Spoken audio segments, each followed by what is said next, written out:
오늘 예배 중에 우리에게 주시는 하나님의 말씀입니다. 이사야서 7장 3절로 17절까지의 말씀입니다. 구약성경 975페이지쯤에 있는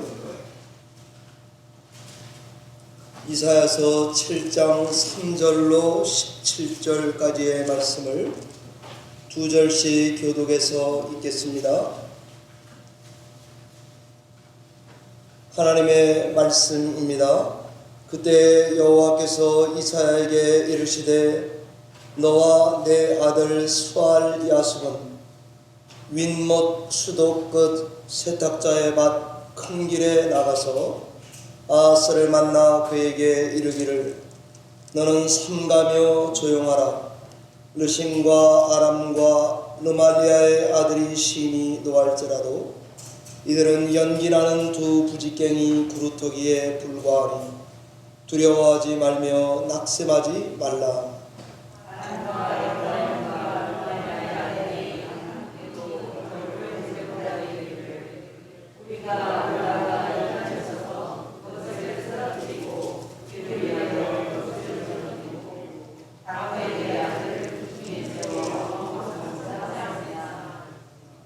주 여호와의 말씀이 그 일은 서지 못하며 이루어지지 못하리라. 대저 아람의 머리는 다메섹이요 다메섹의 머리는 르신이며 65년 내에 에브라임이 패망하여 다스는 나라를 이루지 못할 것이며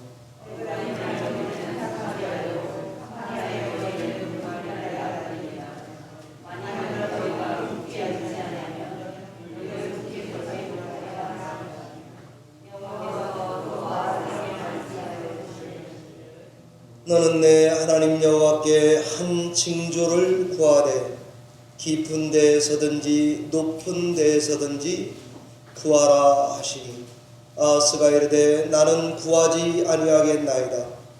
나는 여호와를 시험하지 아니하겠나이다 한지라.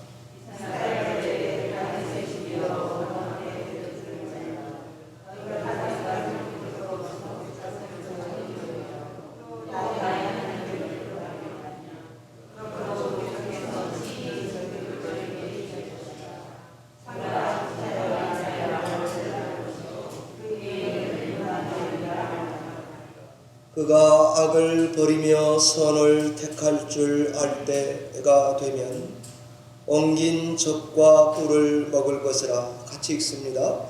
대저 이 아이가 악을 버리고 선을 택할 줄 알기 전에 내가 미워하는 두 왕의 땅이 황폐하게 되리라.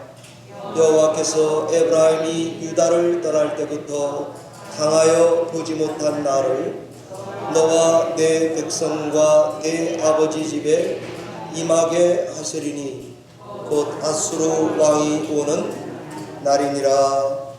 아멘. 잠시 기도하고 말씀 증거하겠습니다. 살아계신 하나님 아버지, 이 종이 이 거룩한 예배에 방해가 되지 않게 해 주시옵소서. 하나님의 거룩한 도구로 삼으셔서 당신의 거룩한 백성들에게 말씀하여 주시고 저희들의 영혼에 소성함을 입혀주셔서 그리스도 예수의 다시 오심을 대망하는 공동체가 되도록 교회를 두 손 들어 축복해 주시옵소서. 주께 의지하오며 예수님 이름으로 기도하옵나이다.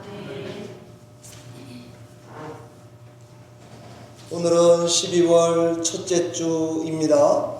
대강절 두 번째 주일 예배입니다.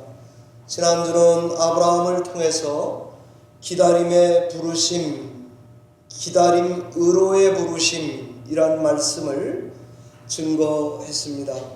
오늘은 이사야 선지자를 통해 기다림의 실체라는 말씀을 전하려고 합니다. 하나님께서 이 기다림의 계절 대강절에 우리 열린문교회 성도님들의 각 가정마다 평화와 위로와 기쁨과 소망으로 가득 채워주시기를 축원합니다. 어떤 기다림이든지 이 기다림이 진짜 참되려면, 이 기다림, 이 소망이 참되려면 반드시 하나님의 약속의 말씀에 그것이 근거해야 합니다. 대강절은 다시 오실 예수 그리스도를 기다리는 계절입니다. 예수님이 다시 오실 거라는 이 믿음이 참되려면 하나님의 약속의 말씀에 기초해야 저희의 소망이 참될 것이기 때문입니다. 이것을 이해하려면 먼저 오늘 우리 예배 중에 주신 본문인 이 말씀의 역사적인 배경을 알아야 합니다. 이스라엘은 여러분 다 아시는 대로 다윗과 솔로몬 왕 때가 부국강병의 시대였습니다. 솔로몬 통치 후 그의 아들 르호보암 때 할아버지 아버지 때로부터 수많은 전쟁을 치르고 성전을 건축하는 일에 고된 노역에서 백성들이 신음했었습니다. 그때 이 노역을 덜어주자고 말하는 노장파 정치인들과 더 노역을 시키자고 하는 소장파 정치인 사이에 르호보암 왕은 젊은 사람들의 손을 들어 주었습니다.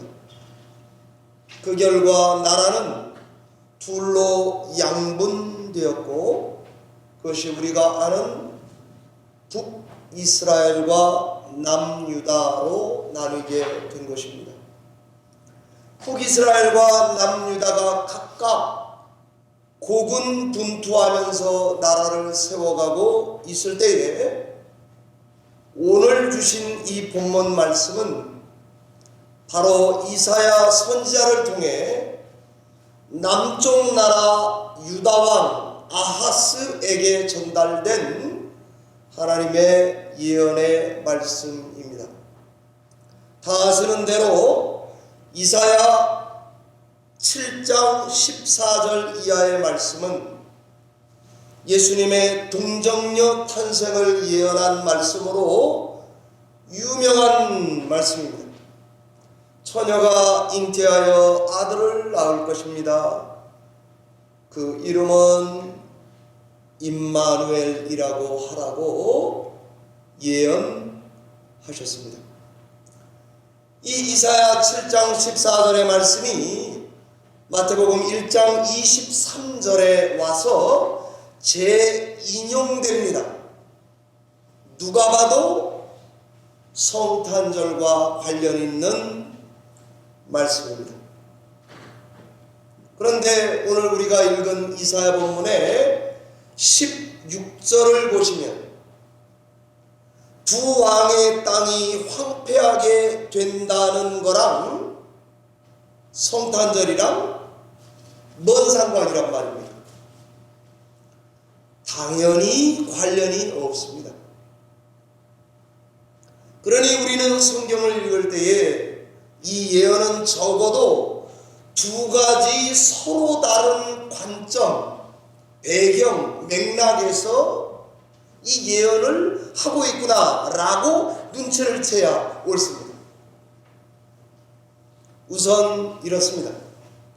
이사야 예언은 당시 아하스 왕에게 주어진 예언으로서 실제로 일어난 역사입니다. 이 예언은 아주 구체적인 역사적인 배경을 가지고 있습니다.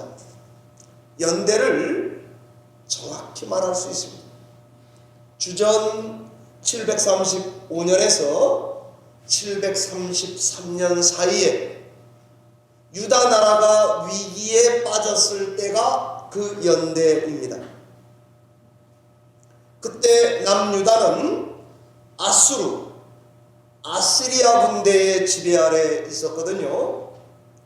이때 북이스라엘과 지금의 시리아 땅의 아람이란 나라가 짝짝꿍이 맞아서 아수르를 상대로 도발하기로 결단한 것입니다. 그래서 이 두 나라는 남쪽의 유다도 우리 편이 돼 준다면 딱 좋겠습니다.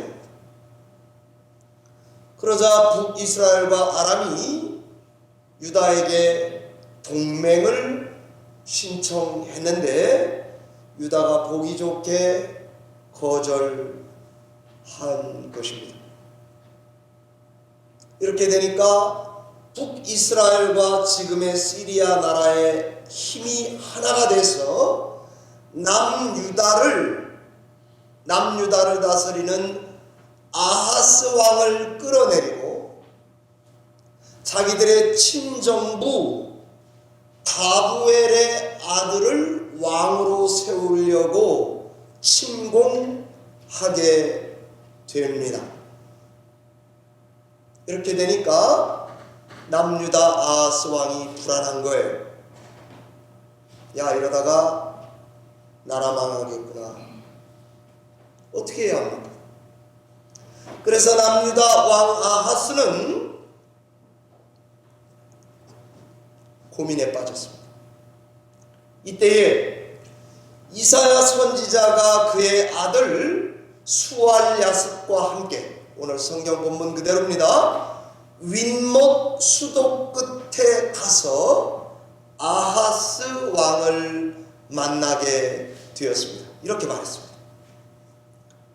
왕이시여, 그저 묵묵히 잘 견디십시오. 그러면 하나님이 우리를 구원해 주실 것입니다.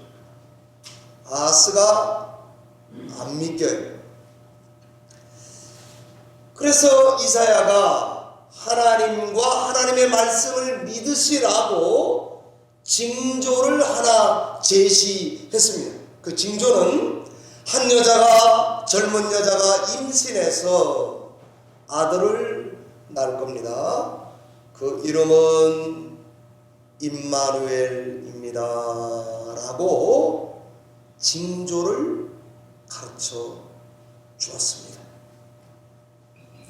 이 애가 옳고 그름을 구별할 줄 알게 되기 전에 북이스라엘 왕과 시리아 왕, 이 두 왕이 땅이 황폐해질 겁니다. 망할 것입니다. 이런 예언이에요. 사랑하는 성도 여러분, 이로보건대 하나님의 예언의 말씀은 타이밍에 대한 예언입니다. 여자가 임신해서 애를 낳아서 옳고 그름을 분별하기 전에, 그렇게 길지 않은 시간 안에 두 짝 나라가 쪽날 것입니다. 한 것입니다.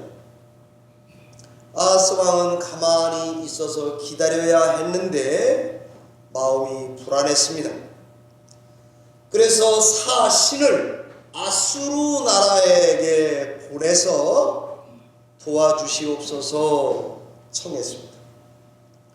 그 후에 아수르가 북이스라엘을 722년에 쳐들어와서 이스라엘이 멸망하게 되었습니다.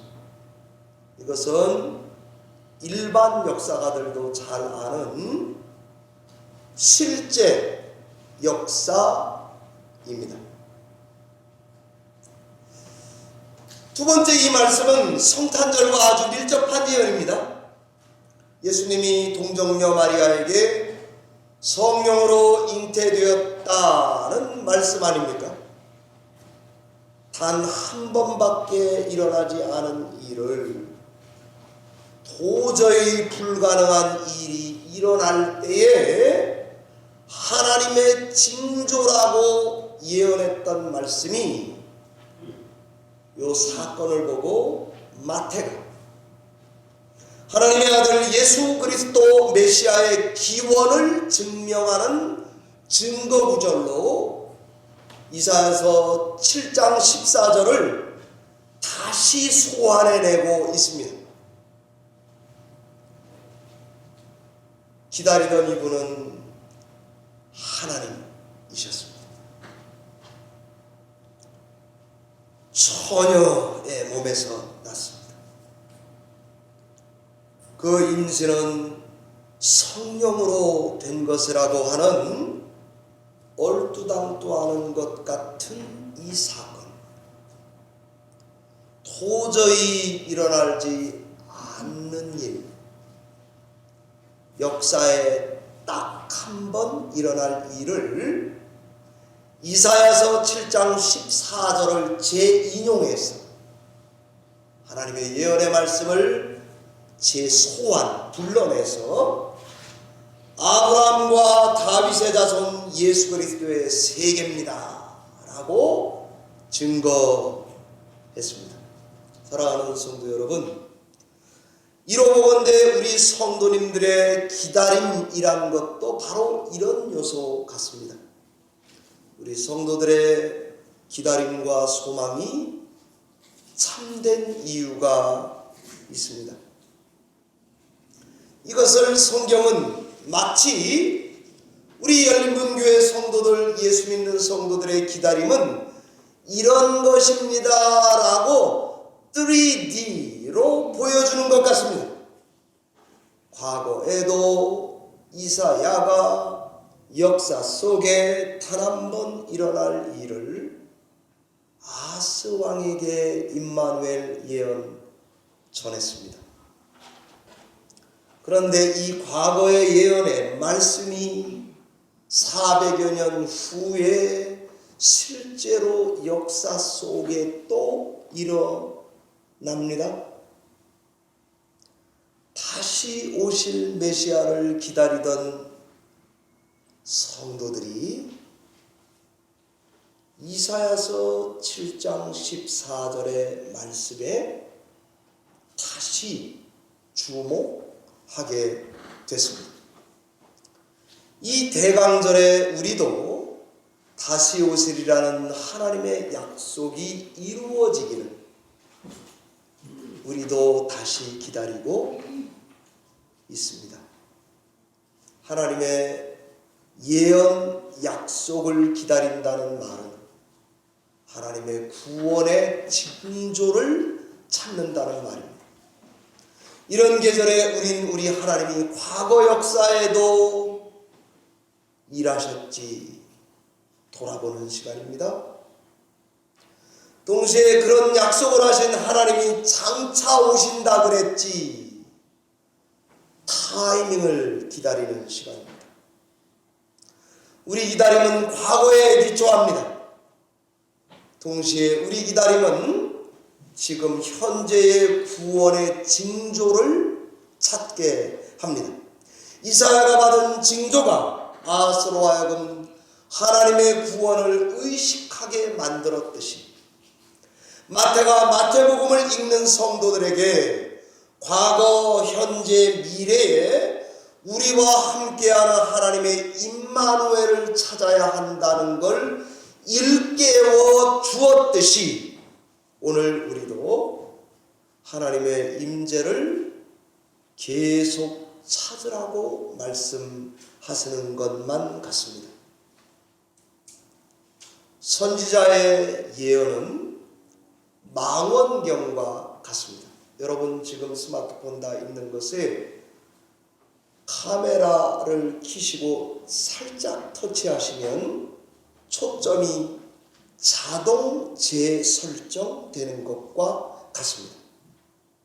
하나님의 말씀과 약속은 선지자가 처했던 과거 상황에도 참입니다. 과거 선지자 상황에도 참이면서 동시에 예수님의 시대에도 참입니다. 예수님의 시대에도 참이면서 지금 우리 시대에도 참입니다. 동시에 우리 상황에도 참이면서 다시 오실 마지막 때에도 이 약속은 참될 것입니다. 예수님의 죽으심과 부활이 참되다고 믿는 우리 성도들에게는 하나님의 약속은 얼마든지 아멘이 될 수 있는 근거입니다. 매년 맞이하는 대강절에 우린 과거에 일어났던 하나님의 약속의 성취를 기억합시다. 동시에 우리 시대에 임하는 하나님의 임재를 계속 찾읍시다. 그리고 기다리고 있다면 그 성도와 공동체는 과거 사건을 현재 제 소환해서 거룩하고 새로워지는 하나님의 공동체가 될 줄로 믿습니다. 두 번째입니다. 이 대강절에 기다리는 중에 그럼 무엇을 해야 할 것인가? 그것은 하나님이 주신 한 아기, 하나님이 주신 한 아들에게만 집중하는 시간이 되어야 합니다. 이사야서 9장 6절 7절에 보면 이 한 아기가 우리에게 낳고 한 아들을 우리에게 주신 바 됐는데 어깨에는 정사를 맺고 이름은 기묘자 모사 전능하신 하나님 영존인 하시는 아버지 평강의 왕이라고 하라는 것입니다. 정사와 평강의 도함이 무궁하고 다윗의 왕자와 그의 나라의 군림에서 나라를 굳게 세울 거고 이 이후로 영원히 정의와 공의로 보존할 것인데 이것은 사람이 이루지 않고 하나님의 열심히 이룰 것이다 라고 예언되어 있습니다. 우리 성도님들이 다 아시는 대로 이사야서 9장은 예수님에 대한 예언 맞습니다. 동시에 누가 봐도 예수님이 하실 일에 대한 예언이 맞습니다. 이 한 아기 한 아들은 이미 실제 당시에 이루어졌습니다. 그러나 동시에 뭔가 부족해. 타이밍은 이루어졌어요. 그 아들이 하는 목적은 아직 뭔가 부족해요. 그러니까 다시 기다린다는 이 프로그래밍 중에 들어가서 우리로 하여금 다시 계속 기다리게 만드는 역할을 합니다.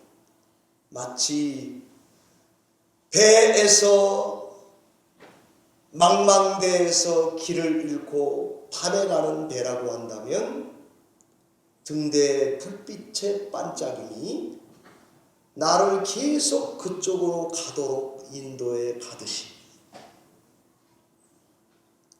하늘의 별의 반짝임이 북쪽이 어디라고 우리에게 알려주듯이 기다리는 성도들의 갈 방향을 등대의 빛이든지 별빛이든지 우리를 지금도 인도해 가고 있습니다.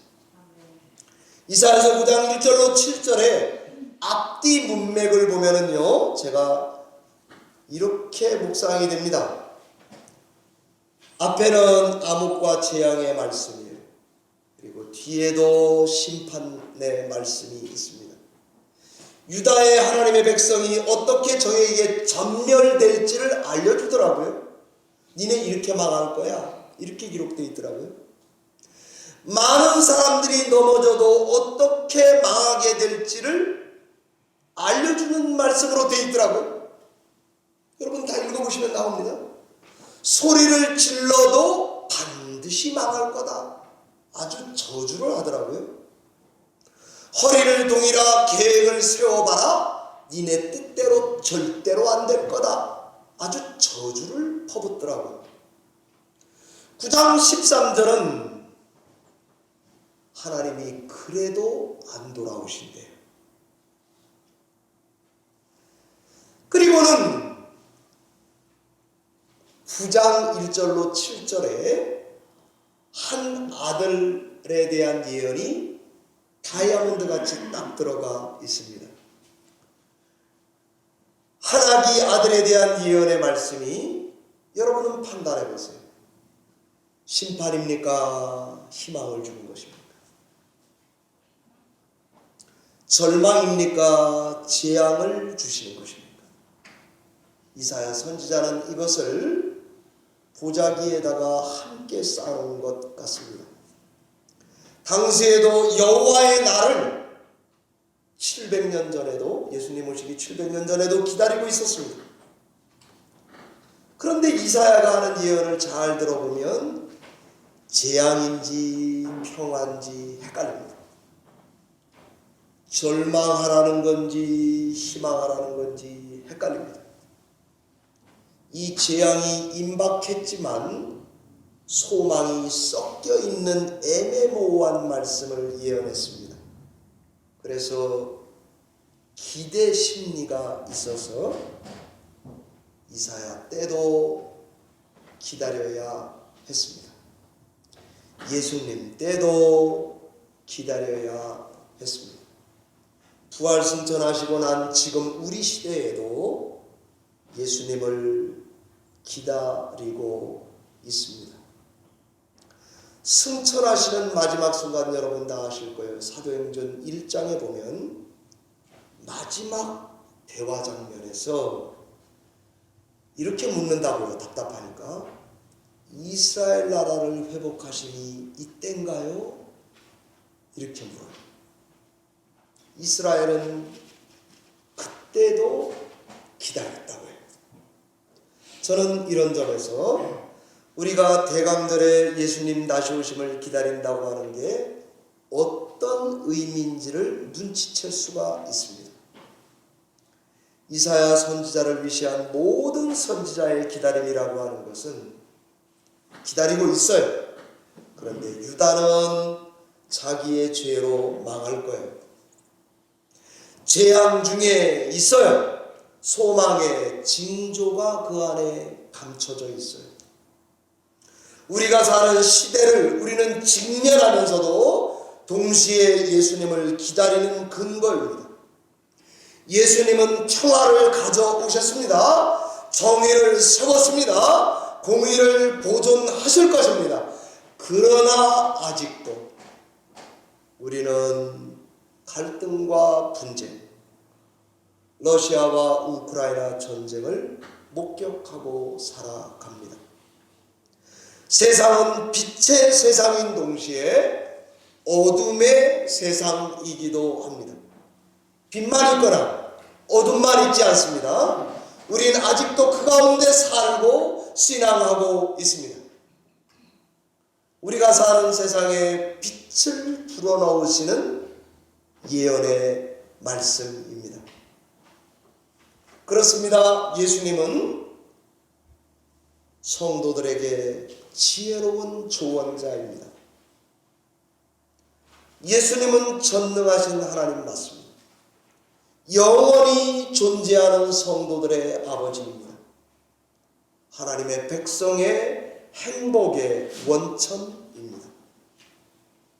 우리가 사는 이 소망 없는 세상 중에서도 계속 빛을 비추이고 계시는 것이 맞습니다. 마치 여러분 영화관 바깥에 있다가 영화관 안으로 갑자기 들어가면 내 애인이 어디 앉았는지 분간이 안 가요. 그런데 어두움에 익숙해지고 나면 내 애인이 어디 앉아있구나 보이기 시작하는 것과 같습니다. 우리는 대강절의 기다림 속으로 영화관 속으로 들어왔습니다. 어두운 세상 중에라도 우리의 어두웠던 눈의 초점이 이 어둠에 적응되면서 동시에 빛 대신 예수 그리스도를 통해서 어떤 기다림을 기다려야 하는지 알게 되는 계절이 아닙니까? 성경은 우리 성도들은 이 비전으로, 이 상상력으로, 이 꿈으로 교회가 새로워져야 합니다. 신앙의 순례의 길에 낙심하지 말고 여러분은 가셔야 합니다. 여러분 장래가 꼭 그런 건 아닙니까? 오늘 박연숙 변호사님 여기 유족이 계신데 슬퍼요. 그런데 저는 예수를 믿기 때문에 동시에 권사님은 좋겠구나.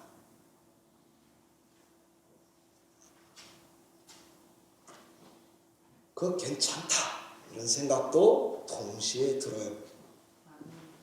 한 발 더 나아가서 하나님의 비전과 이상과 하나님의 언어가 내 삶 속에 꽃 피우며 살아야지 하는 결단이 새로워지는 것과 같습니다. 여러분 생각해 보세요. 성전이 다 무너졌어요. 그런데 하나님이 떠나셨대요. 여러분 이것이 심판입니까? 소망입니까? 저는 예전에는 작년까지요. 심판받았구나. 이렇게까지만 생각했습니다. 근데 올해는 이 말씀을 읽는데 성전이 무너졌어요. 하나님이 거기를 떠나셨어요. 위로가 됐겠다 싶더라고요. 왠가 하면 자기들은 나라를 잃고 성전이 무너지고 남의 나라 와 있어요. 그러면 좀 위로가 되지 않을까요? 심판이, 때로는 장래가, 죽음이 어떤 누구에게는 위로가 되는 이유입니다. 그런데 하나님이 다시 돌아와요. 여러분 그렇지 않아요? 병을 열심히 앓다가 하나님께 부르심 받아서 가요. 슬퍼요. 그런데 not bad. 왠가 하면 다음 하나님이 가져오시는 세상에서는 병도 죽음도 눈물도 없대요. 끝이 끝장. 그 다음에 완벽한 새 것이 시작이 되는 상태. 이것을 성경이 계속 우리에게 들려준다고. 낙심하지 말라고. 이런 상태를 성경은 아주 환상적으로 묘사하고 있습니다. 육식동물과 초식동물이 함께 놀 거래요. 이리표범 사자곰 청팀, 어린 양 어린 염소 송아지 살찜짐승이 홍팀, 잡아먹고 먹히기는커녕 함께 운동회를 즐기고 노는 이런 그림 언어를 이사야가 준다고요. 죽음은 끝, 질병도 끝, 시기 질투 미움도 끝, 나를 예수 막 못 믿게 하는 여러 가지 죄들이 끝나는 지점에서 하나님이 완전히 새로운 세상을 말하지 않습니까? 계시록이 그래요. 마지막을 말하는 책 맞아요. 그런데 놀랍게도 완전히 새로운 세상이에요. 이것을 이야기하는 게 새하늘과 새 땅 아닙니까? 네. 이게 우리 신학에서는 메리즘이라고 그래요. 새하늘과 새 땅, New Heavens, New Earth. 두 단어가 합쳐져서 우리가 상상하는 그 이상의 세계를 전달한다고. 하나님이 하늘과 땅을 창조했다. 이게 우주를 창조했다는 메리즘이거든요. 하나님이 저녁이 되고 아침이 되니 둘째 날이니라. 저녁과 아침이 같이 있는 게 하루거든요. 메리짐입니다. 물과 성령으로 거듭납니다. 영과 진리로 새로워집니다. 두 가지 전혀 다른 단어가 완전히 새로운 세계를 우리에게 말을 걸어오게 만든다고요. 종말의 비전은 우리로 하여금 새로운 현실이 다가오고 있다고 하는 굿뉴스이기도 합니다. 우리는 이것을 믿고 어려운 시간을 통과하는 거예요. 예수 믿는다고 안 오나? 그렇지 않습니다. 예수 믿어도 옵니다. 그런데 다른 게 있습니다. 이와 같이 기다리는 성도들은 거목이 됩니다. 그 다음 삶을 성경이 주는 비전으로 더 강하게 살 수 있습니다. 성경은 이걸 계속 나에게 강요합니다. 듣기 싫어도 들려줍니다. 믿기 싫어도 믿어지게 만듭니다. 계속 나에게 이것밖에 너에게 소망이 없다고 들려주고 계십니다. 사랑하는 성도 여러분, 말씀을 맺겠습니다.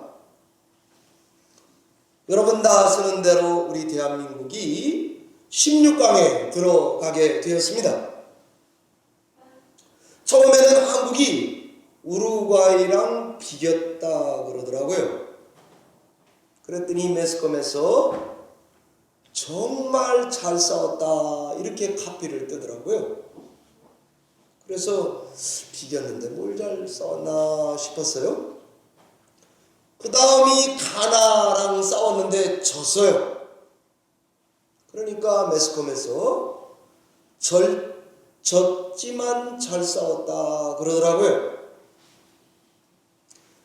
그래서 졌는데 뭘 잘 싸웠다 그러나 그랬습니다. 그 다음 경기가 세계 축구 넘버원 호날두가 있는 포르투갈이랑 싸웠는데 여러분이 모를 줄 알고 제가 알려드린다면 이겼더라고요. 대단한 역사입니다. 제가 이 시간이 흐르는 중에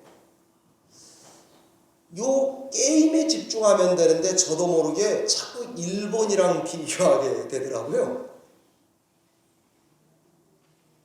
우리가 비길 때 일본이 독일을 이겼다 그러더라고요.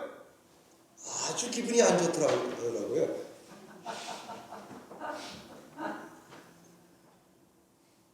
그 다음에 코스타리카에 졌다 그러더라고요.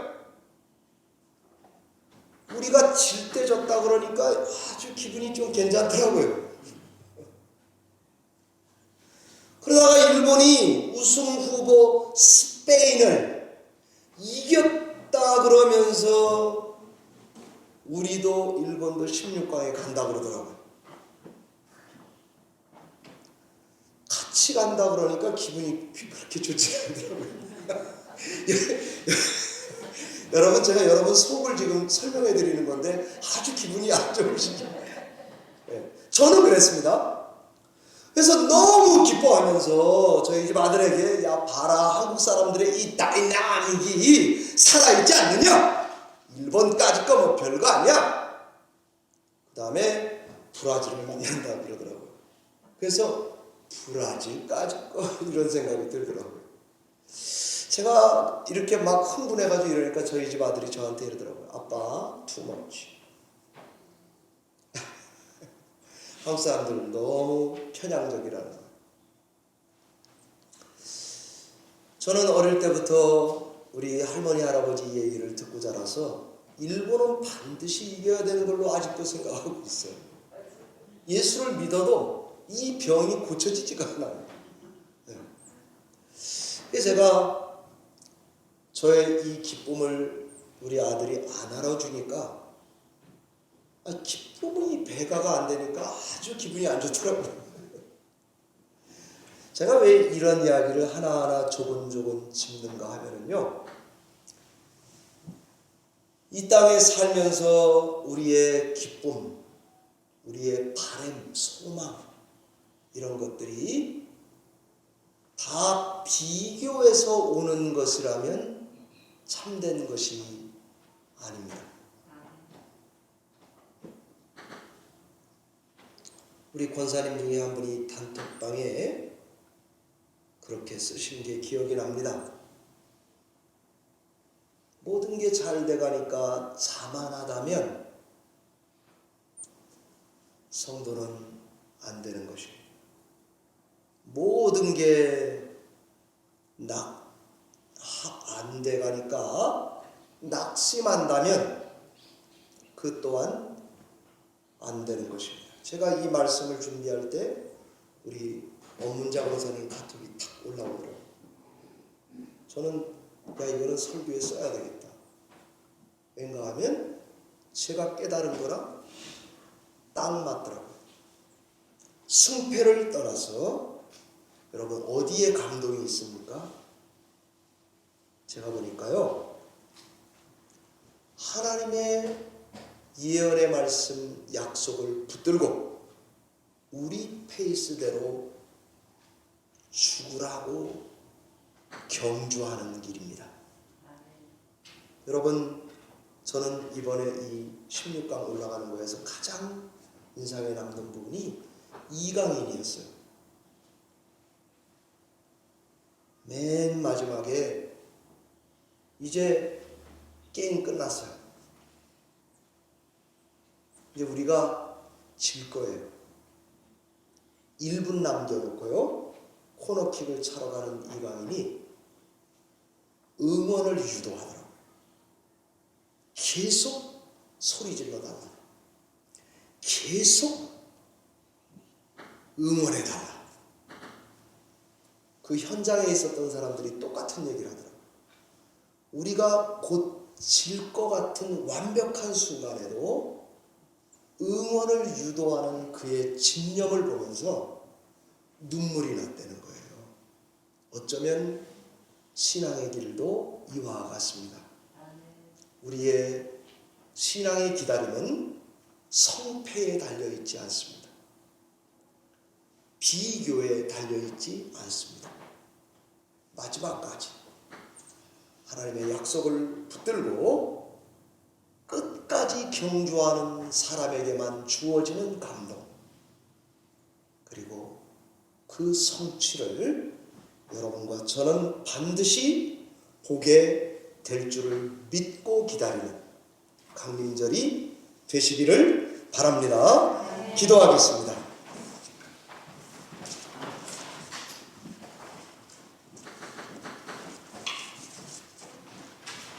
하나님 아버지,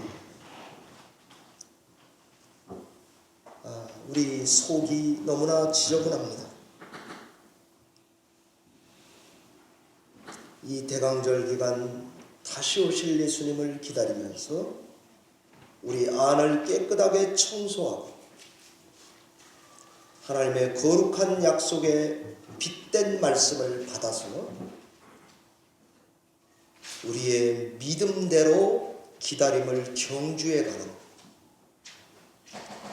그래서 하나님의 약속이 성취될 때에 세상이 비교해서 오는 기쁨이 아니라 하늘 위로부터 주시는 기쁨으로 충만한 신령한 은혜와 은사를 저희들이 다 체험할 수 있도록 이 계절을 기다리는 성도들을 축복해 주시옵소서. 하나님께서 다시 오실 것을 대망하며 오늘도 이 약속의 말씀을 붙들고 하나님께 온 힘을 다해 전력 투구하는 신앙생활할 수 있도록 은혜를 베풀어 주시옵소서. 감사하고 예수님 이름으로 기도하옵나이다.